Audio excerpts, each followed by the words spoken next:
Hallo julle en welkom by hierdie splinternuwe oorsig van die Magali Spesiale Skool se voedselproduksie studiegids. Ek is verskriklik opgewonde om vandag saam met julle deur hierdie materiaal te werk. Luister, hier is nie net 'n droë klomp feite wat jy vir 'n toets moet leer nie. Nee, glad nie. Dit is letterlik jou eerste treetjies om soos 'n ware professionele chef te begin dink en werk. Ons gaan kyk na alles van hoekom ons eet tot hoe jy 'n besige kombuis bestuur sonder om jou kop te verloor. So, as jy gereed is om jou kennis bietjie op te skerp, kom ons spring dadelik weg. Goed, kom ons duik sommer dadelik in by die heel belangrikste vraag: wat is nou eintlik die verskil tussen 'n behoefte en 'n begeerte? Voordat ons by spoggerige resepte of ingewikkelde souse uitkom, moet ons hierdie verstaan. As 'n voornemende chef moet jy weet hoekom mense kos soek in die eerste plek. Wat is 'n absolute lewensnoodsaaklikheid en wat is net iets wat ons dink lekker sal wees om te hê? Hier is ons spyskaart vir vandag se ontdekkingstog. 1. Waarom ons eet. 2. Veiligheid en higiëne. 3. Voedselbesmetting. 4. Toerusting en terme. En laastens, nommer 5. Die rol van 'n chef. Ons begin by die absolute fondament. Afdeling 1. Waarom ons eet.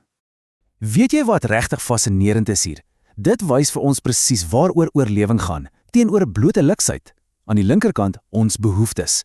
Dit is die dinge wat ons letterlik aan die lewe hou. Kos vir energie, water om te drink en te was, skuiling, medisyne en klere. Daarsonder gaan dit eenvoudig nie. En dan aan die ander kant, ons begeertes.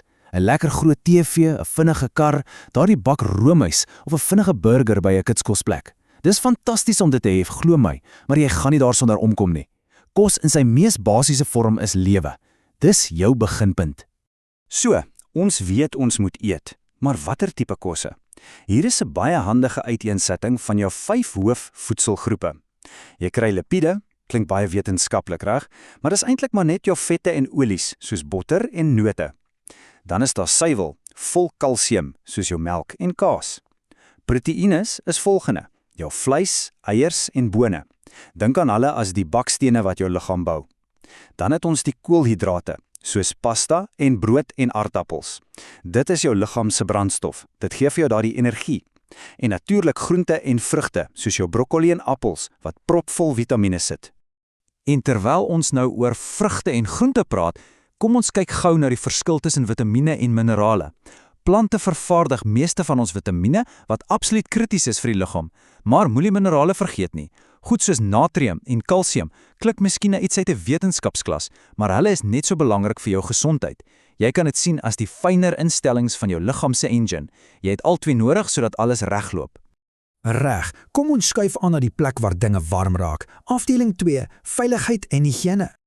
Luister nou mooi, want sodra jy in 'n kombuis instap, is veiligheid jou heel grootste prioriteit. Dit is reëls wat jy soos 'n papegaai moet ken. Bære daardie skarp messe veilig. As jy sny, gebruik 'n snyplank en sny altyd weg van jou lyf af. Geen troeteldiere word in 'n kombuis toegelaat nie, honde hort op die gras, nie by die kospotte nie.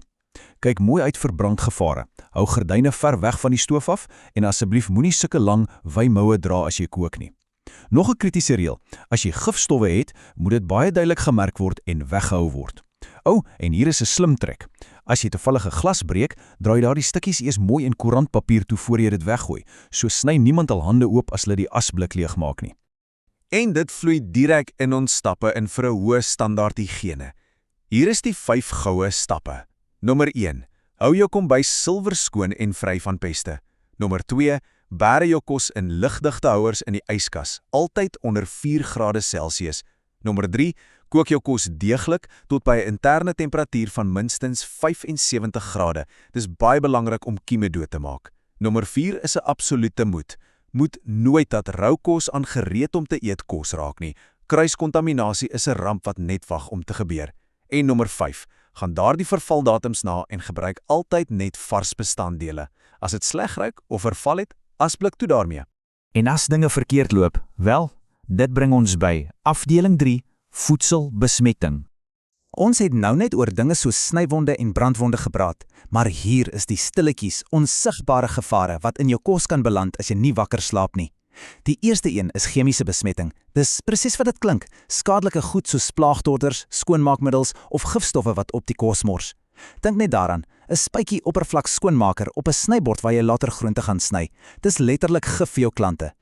Volgende op die lys van dinge om te vermy is mikrobiese besmetting. Hier praat ons van bakterieë, virusse of selfs parasiete. Hulle is piepklein, jy kan hulle nie sien nie, maar man, hulle maak mense siek. Hoe kom dit in die kos? Gewoonlik oor swak higiëne, of as iemand nie hulle kos tot by daardie 75 grade gekook het nie, of daardie kruiskontaminasie wat ons net nou genoem het. Was daai hande gereeld? Die derde een is fisiese besmetting. Hierdie is nagmerriemateriaal vir enige chef. Dis wanneer heeltemal vreemde voorwerpe per ongeluk in die kos beland. 'n Stukkie glas, 'n verdwaalde stukkie metaal, plastiekverpakking of selfs 'n haar wat tydens die kookproses in die kos inval. Daar is regtig niks wat 'n goeie gereg vinnig geruïneer as om aan 'n stukkie plastiek te kou nie. Hou jou stasie skoon en georganiseer. Ons sluit die gevare af met nommer 4, allergene besmetting. Vir iemand sonder allergie klink dinge soos neute of vis of eiers fantasties, maar vir iemand met 'n sensitiwiteit, dit kan absoluut lewensgevaarlik wees. As jy vis, skilpvis, grondboontjies, melk of neute hanteer, wees ekstra versigtig. 'n Mes wat eers 'n neut sny en dan 'n broodjie vir iemand met 'n allergie, dis 'n reuse gevaar. Jy moet altyd weet presies wat in jou kos is. Nou ja, kom ons kyk waarmee ons werk. Afdeling 4, toerusting en terme. Kom ons leer die kombuistaal. Jy kan nie 'n meesterstuk bou sonder die regte gereedskap nie, is dit? Elke dingetjie in jou kombuis het 'n spesifieke doel. Wil jy droë klonte uit meel haal? Gryp die sif. Soek jy iets om pasta mee te dreneer? Dan gebruik jy die vergietes, daai groot bak met die gaatjies in. Jy het 'n houtlepel vir mengwerk, 'n klitser as jy vloeistowwe moet bymekaar slaan en 'n maatbeker as jy wil ingooi sonder om 'n druppel te mors. En jou spatula. Dis perfek vir smeer en omdraai. 'n Ware pro weet presies watter stukkie gereedskap om wanneer te gebruik. En net soos jy die gereedskap moet ken, moet jy ook die woordeskat verstaan as jy resepte wil volg. Bak beteken jy stel die kos bloed aan droë hitte, soos in 'n oond. Kook is om hitte direk by die mengsel op die stoof te voeg. As die resep sê kap, wil hulle hê jy moet dit in piepklein stukkies sny. Wat van verroom klink nou 'n ingewikkelde ding, maar is eintlik net as jy botter en suiker saam klits tot dit 'n lekker ligte mengsel vorm. Dan het ons versier om dinge mooi te laat lyk en onthou altyd om jou oond te voorverhit. Warm hom vroegtydig op, anders misluk daai koek heeltemal. Dit bring ons by die groot eindpunt van vandag se reis. Afdeling 5. Die rol van 'n chef. Kyk, om 'n chef te wees is regtig nie kinderspeletjies nie. Dis 'n klomp harde en sagte vaardighede wat saamkom. Ja, jy moet natuurlik kos kan voorberei, gaar maak en pragtig kan voorsit, maar jy het ook 'n fyn oog vir detail nodig. Jy moet uitstekende kennis van jou bestanddele hê. En hier kom die groot uitdaging. Jy moet baie goed onder geweldige druk kan werk met briljante tydsbestuur. Dink daaraan, as die kombuis brandend besig raak op 'n Vrydag aand en jy moet steeds kreatief wees terwyl jy 15 verskillende dinge doen, dan is jy besig om soos 'n chef te dink. En naarmate jy daardie persoonlike vaardighede bou, kry jy natuurlik groter verantwoordelikhede in die bedryf.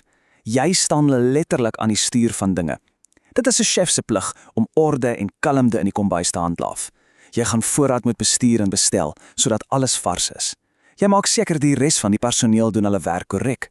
Jy tree as die polisieman op vir higiënemaatreëls om seker te maak almal is veilig en laastens kyk jy mooi na al jou duur toerusting sodat dit lank kan hou. Jy is in beheer van die hele masjien. Om hierdie sessie af te sluit, deel ek graag die presiese afskeidswoorde uit julle studiegids. Onthou om te leer en doen jou beste. Ek glo aan jou. Hierdie oorsig is spesiaal vir julle aan mekaar gesit sodat julle bemagtig en gereed kan voel. Ons het gekyk na hoekom ons eet, na belangrike higiëne, na gevaarlike besmettings en die daaglikse pligte van 'n meesterchef. Alles lê in plek. So as jou onnie sê hulle glo in jou, dan meen hulle dit werklik. Die enigste oorblywende vraag is nou net, is jy reg om daardie voorskot aan te trek en jou stempel op die kulinaire wêreld af te druk? Sterkte en geniet elke oomblik daarvan.